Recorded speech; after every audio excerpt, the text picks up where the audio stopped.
ఇది రాజధాని హైదరాబాదా లేక డ్రైనేజ్ సిటీనా? నాయకుల ప్రాజెక్టులు ఫోటోలకేనా లేక పబ్లిక్ లైఫ్ సేఫ్టీకినా? వానొస్తే వరద తప్పదా లేక వానొచ్చి నిజం బయటపడుతుందా? వర్షం కురిసినప్పుడల్లా ఈ దుస్థితి చూస్తుంటే ప్రజల ఓటుతో వచ్చే నాయకుల కంటే మురికి కాలువలే ఎక్కువ.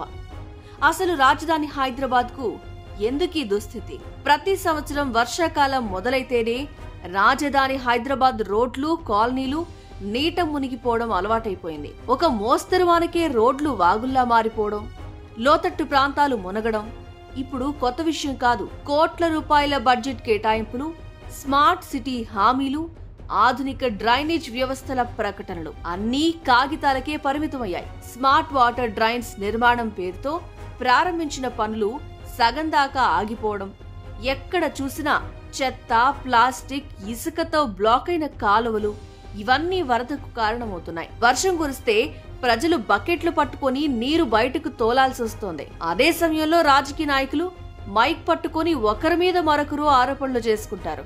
అధికార పార్టీ ముందు ప్రభుత్వాల నిర్లక్ష్యాన్ని చూపిస్తే ప్రతిపక్షం ప్రస్తుత పాలకుల వైఫల్యాలను బహిరంగ సభల్లో ఎండగడతారు. ఇలా వర్షం కురిసిన ప్రతిసారి ఈ నగరం మునిగేది కేవలం నీటిలో కాదు, రాజకీయాల వరదలో కూడా.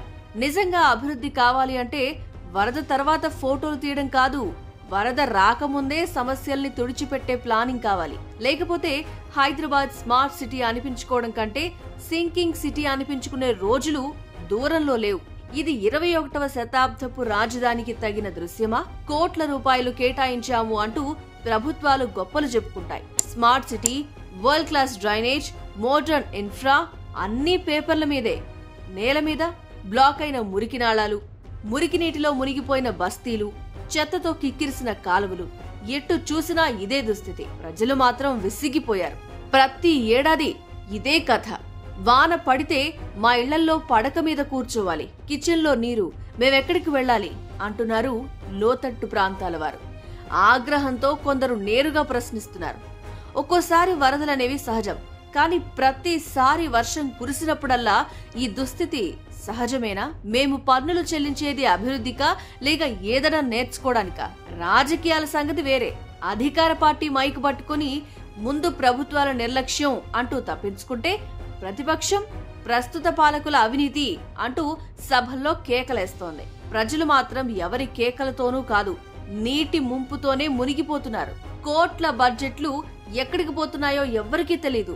కానీ ప్రజల ఓటు విలువ వరద నీటిలో కలిసిపోతుందన్న విషయం మాత్రం ముమ్మాటికి నిజం.